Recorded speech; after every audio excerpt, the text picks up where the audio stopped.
जय श्री कृष्णा। गीतांक 44 श्रीमद् भागवत गीता दूसरा अध्याय श्लोक 2.49 से श्लोक 2.51 समबुद्धि की श्रेष्ठता। प्रस्तुति योगीहंस रमेश चंद्र भार्गव। प्रिय धर्म प्रेमियों, पिछले अंक यानी गीतांक 43 में श्लोक 2.48 के अंतर्गत भगवान अर्जुन को कर्म करते हुए सम रहने का आदेश देते हैं।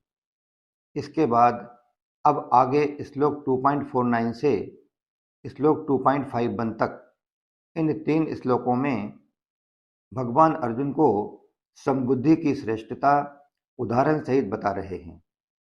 श्लोक 2.49 दूरेन ह्याविरम कर्म बुद्धि योगा धनंजय बुद्धौ शरणं न विच्छ कृपणाः फल हेतवः। स्वाध्याय मनन 7 बिंदुओं में। पॉइंट नंबर 1, दूरेण ह्याविरम कर्म बुद्धि योगात। बुद्धि योग अर्थात समता की अपेक्षा सकाम भाव से कर्म करना अत्यंत ही निकृष्ट है। कारण यह है कि कर्म भी उत्पन्न और नष्ट होते हैं तथा उन कर्मों के फल का भी संयोग और वियोग होता है, परंतु योग अर्थात समता नित्य है। समता का कभी वियोग नहीं होता, उसमें कोई विकृति नहीं होती। अतः समता की अपेक्षा सकाम कर्म अत्यंत ही निकृष्ट है। पॉइंट नंबर 2, संपूर्ण कर्मों में समता ही श्रेष्ठ है। इस जगत में प्रायः तमाम मात्र जीव समता के बिना ही कर्म करते रहते हैं तथा उन कर्मों के परिणाम में ही जन्मते मरते और दुख भोगते रहते हैं। उसका कारण यह है कि कर्मों में बिना समता के उद्धार करने की ताकत नहीं है। कर्मों में समता ही कुशलता है। अगर कर्मों में समता नहीं होगी तो शरीर में अहंता ममता हो जाएगी, और शरीर में अहंता ममता का होना ही पशु बुद्धि है। इसी बात को सुखदेव जी ने श्रीमद् भागवत पुराण में राजा परीक्षित से कहा है कि त्वं तु राजन मरिष्येति पशु बुद्धि मिमाम जहि। अर्थात हे राजन, अब तुम अपनी इस पशु बुद्धि को छोड़ दो कि मैं मर जाऊंगा। पॉइंट नंबर 3, श्लोक 2.49 अर्थात इस श्लोक में दूरेण कहने का तात्पर्य है जैसे प्रकाश और अंधकार कभी समकक्ष नहीं हो सकते, ऐसे ही बुद्धि योग और सकाम कर्म भी कभी समकक्ष नहीं हो सकते। इन दोनों में दिन रात की तरह महान अंतर है, क्योंकि बुद्धि योग से परमात्मा की प्राप्ति होती है, जबकि सकाम कर्म से जन्म मरण का कभी न खत्म होने वाला चक्र प्राप्त होता है। पॉइंट नंबर 4, बुद्धौ शरणं न विच्छ। अर्थात तू बुद्धि यानी समता की शरण ले। समता में निरंतर स्थित रहना ही बुद्धि की शरण लेना है। समता में स्थित रहने से ही तुझे स्वरूप में अपनी स्थिति का अनुभव होगा। पॉइंट नंबर 5, कृपणाः फल हेतवः। अर्थात कर्मों के फल का हेतु बनना अत्यंत निकृष्ट है। कर्म, कर्मफल, कर्म सामग्री और शरीर आदि इन कर्णों के साथ अपना संबंध जोड़ लेना ही कर्मफल का हेतु बनना है। अतः भगवान ने 47वें श्लोक में माँ कर्म फले हेतुर्भु कहकर कर्मों के फल का हेतु बनने के लिए निषेध किया है। पॉइंट नंबर 6, कर्म और कर्मफल का विभाग अलग है तथा नित्य तत्व जो कि कर्म और कर्मफल इन दोनों से रहित है, उसका विभाग अलग है। अगर नित्य तत्व अनित्य कर्म के आश्रित हो जाए तो इससे ज्यादा निकृष्टता भला और क्या होगी। पॉइंट नंबर 7, इस प्रकार भगवान ने श्लोक 2.49 में अर्जुन को समबुद्धि के आश्रय की बात बताई। इसके आगे अगले श्लोक 2.50 में वे समबुद्धि के आश्रय के फल के बारे में बता रहे हैं। आइए जानते हैं। श्लोक 2.50 बुद्धि युक्तो जहाति है उभय सुकृत दुष्कृते तस्माद्योगाय युज्यस्व योगः कर्मसु कौशलम। स्वाध्याय मनन 8 बिंदुओं में। पॉइंट नंबर 1, बुद्धि युक्तो जहाती है उभय सुकृत दुष्कृते, अर्थात समता युक्त मनुष्य जीवित अवस्था में ही पुण्य पाप का त्याग कर देता है, पुण्य पाप से रहित हो जाता है। यानी समता युक्त मनुष्य को जीवित अवस्था में ही पुण्य पाप नहीं लगते। अर्थात जिस प्रकार संसार में पुण्य पाप होते रहते हैं मगर सर्वव्यापी परमात्मा को वे पुण्य पाप नहीं लगते, ठीक उसी प्रकार जो मनुष्य समता में निरंतर स्थित रहता है उसको भी पुण्य पाप नहीं लगते। पॉइंट नंबर 2, समता एक ऐसी विद्या है जिससे मनुष्य संसार में रहता हुआ ही संसार से सर्वथा निर्लिप्त रह सकता है। जैसे कमल का पत्ता जल से उत्पन्न होता है, जल में ही रहता है, लेकिन फिर भी जल से लिप्त नहीं होता। ठीक वैसे ही समता युक्त पुरुष संसार में रहते हुए भी संसार से निर्लिप्त रहता है, पुण्य पाप उसका स्पर्श नहीं करते, अर्थात वह पुण्य पाप से असंग हो जाता है। पॉइंट नंबर 3, वास्तव में यह स्वम अर्थात चेतन स्वरूप पुण्य पाप से रहित है, लेकिन जब यह स्वम शरीर आदि असत पदार्थों के साथ संबंध जोड़ता है तभी पुण्य पाप लगते हैं। अगर यह स्वम असत पदार्थों के साथ संबंध न जोड़े तो यह आकाश की तरह निर्लिप्त रहेगा, फिर इसको पुण्य पाप नहीं लगेंगे। पॉइंट नंबर 4, तस्मात् दो गाय युजस्व, इसलिए तुम योग में लग जाओ, अर्थात निरंतर समता में स्थित रहो। वास्तव में समता तुम्हारा स्वरूप है, अतः तुम नित्य निरंतर समता में ही स्थित रहते हो। केवल राग द्वेष के कारण तुम्हें अपनी समता का अनुभव नहीं हो रहा है। अगर तुम हरदम समता में स्थित न रहते तो सुख और दुख का ज्ञान तुम्हें कैसे होता? क्योंकि सुख और दुख ये दोनों अलग अलग हैं। जब इन दोनों का तुम्हें ज्ञान होता है तो तुम इनके आने जाने में सदा समरूप से रहते हो। इसी समता का तुम अनुभव करो। पॉइंट नंबर 5, योगः कर्मसु कौशलम, कर्मों में योग ही कुशलता है, अर्थात कर्मों की सिद्धि असिद्धि में और उन कर्मों के फल की प्राप्ति अप्राप्ति में सम रहना ही कर्मों में कुशलता है।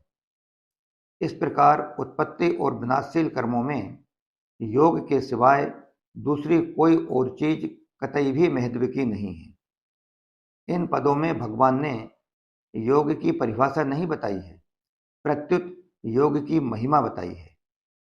पॉइंट नंबर 6, अगर इन पदों का अर्थ इस प्रकार किया जाए कि कर्मों में कुशलता ही योग है तो क्या आपत्ति है? इसका उत्तर यह है कि ऐसा करना कदापि उचित नहीं है। अगर इसका ऐसा अर्थ मान लिया गया तब तो फिर एक चोर जो बड़ी ही कुशलता के साथ सावधानी पूर्वक चोरी करता है उसका वह चोरी रूप कर्म भी योग हो जाएगा। अतः ऐसा अर्थ करना एकदम अनुचित है।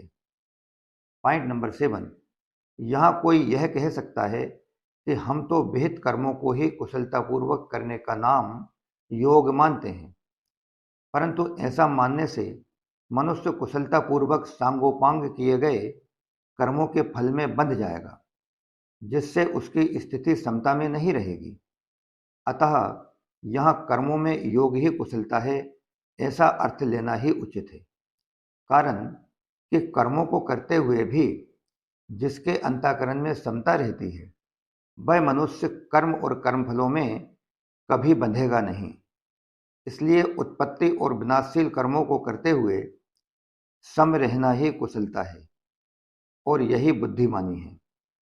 पॉइंट नंबर 8, दूसरी ध्यान देने योग्य बात यह है कि पीछे के दो श्लोक यानी श्लोक 2.48 और 2.49 में तथा इस श्लोक अर्थात श्लोक 2.50 के पूर्वार्ध में भी सिर्फ योग अर्थात समता का ही प्रसंग है, कुशलता का प्रसंग कतई नहीं है। अतः इसलिए भी कर्मों में योग ही कुशलता है, इस प्रकार से अर्थ लेना प्रसंगानुसार युक्त है। इसके बाद अगले श्लोक में भगवान समबुद्धि की श्रेष्ठता को उदाहरण देकर बताते हैं। आइए जानते हैं। श्लोक 2.51 कर्मजं बुद्धियुक्ता हि फलं त्यक्त्वा मनीषिणः जन्मबंध विनिर्मुक्ता है पदम गच्छन्ति नामयम्। स्वाध्याय मनन 7 बिंदुओं में। पॉइंट नंबर 1, कर्मजं बुद्धियुक्ता ही फलम त्यक्त्वा मनीषिणः। जो समता से युक्त हैं वे ही वास्तव में मनीषी अर्थात बुद्धिमान हैं। 18वें अध्याय के 10वें श्लोक में भी भगवान ने कहा है कि जो मनुष्य अकुशल कर्मों से द्वेष नहीं करता और कुशल कर्मों से राग नहीं करता वह बुद्धिमान है। कर्म तो फल के रूप में परिणित होता है, उसके फल भोग का त्याग कोई कर ही नहीं सकता। जैसे कोई खेती में निष्काम भाव से बीज बोए तो क्या खेती में अनाज नहीं होगा? बोया है तो पैदा अवश्य होगा। ऐसे ही कोई मनुष्य निष्काम भाव पूर्वक कर्म करता है तो उसको कर्म का फल तो मिलेगा ही। अतः कर्मजन्य फल का त्याग करने का अर्थ है कर्मजन्य फल की इच्छा, कामना, ममता व वासना का त्याग करना, और कर्मजन्य फल का त्याग करने में सभी समर्थ हैं। पॉइंट नंबर 2, जन्मबंध विनिर्मुक्ता है, अर्थात समता युक्त मनीषी साधक जन्म रूप बंधन से मुक्त हो जाते हैं। कारण इस समता में स्थित हो जाने से उनमें राग, द्वेष, कामना, वासना, ममता आदि दोष किंचित मात्र भी शेष नहीं रहते।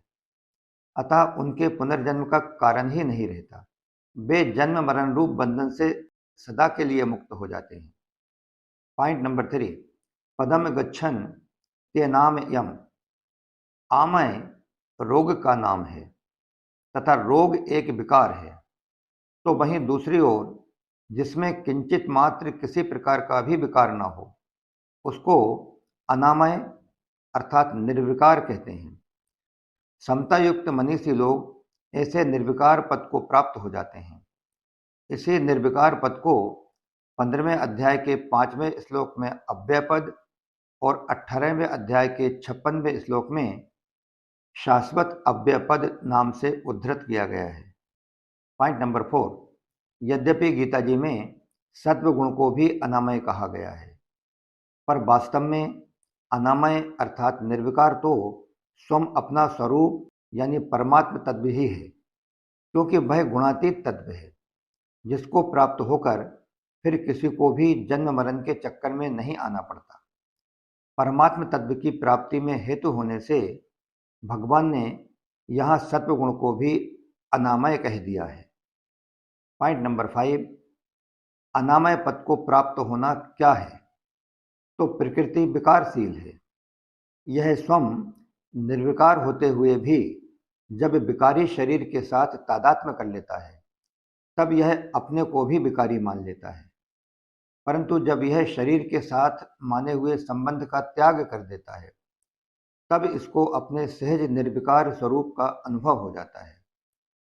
स्वाभाविक निर्विकारता के इस अनुभव को ही यहाँ अनामय पद को प्राप्त होना कहा गया है। पॉइंट नंबर 6, इस श्लोक में बुद्धि युक्ता है और मनीषिणः, इन दो पदों में बहुवचन देने का तात्पर्य है कि जो भी मनीषी जन समता में स्थित हो जाते हैं वे सबके सब अनामय पद को प्राप्त हो जाते हैं, मुक्त हो जाते हैं। उनमें से कोई भी बाकी नहीं रहता। इस तरह समता अनामय पद की प्राप्ति का अचूक उपाय है। इससे यह सिद्ध होता है कि जब उत्पत्ति और विनाशशील पदार्थों के साथ स्वयं का संबंध नहीं रहता तब मनुष्य को स्वतः सिद्ध निर्विकारता का अनुभव हो जाता है। इसके लिए कुछ भी परिश्रम नहीं करना पड़ता, क्योंकि उस निर्विकारता का कभी निर्माण नहीं करना पड़ता, वह तो स्वतः स्वाभाविक रहती ही है। Last one, point number 7। इसी के साथ श्लोक 2.49 से श्लोक 2.51 तक 3 श्लोकों वाला गीतांक 44 यहीं समाप्त होता है। समबुद्धि की श्रेष्ठता के महत्व का वर्णन करने के बाद अनामय पद की प्राप्ति का क्रम क्या है, इसे आगे के 2 श्लोक अर्थात श्लोक 2.52 और 2.53 में भगवान अर्जुन को बताते हैं। इसका स्वाध्याय मनन हम अगले अंक यानी गीतांक 45 में करेंगे। जय श्री कृष्णा। योगी अंश रमेश चंद्र भार्गव।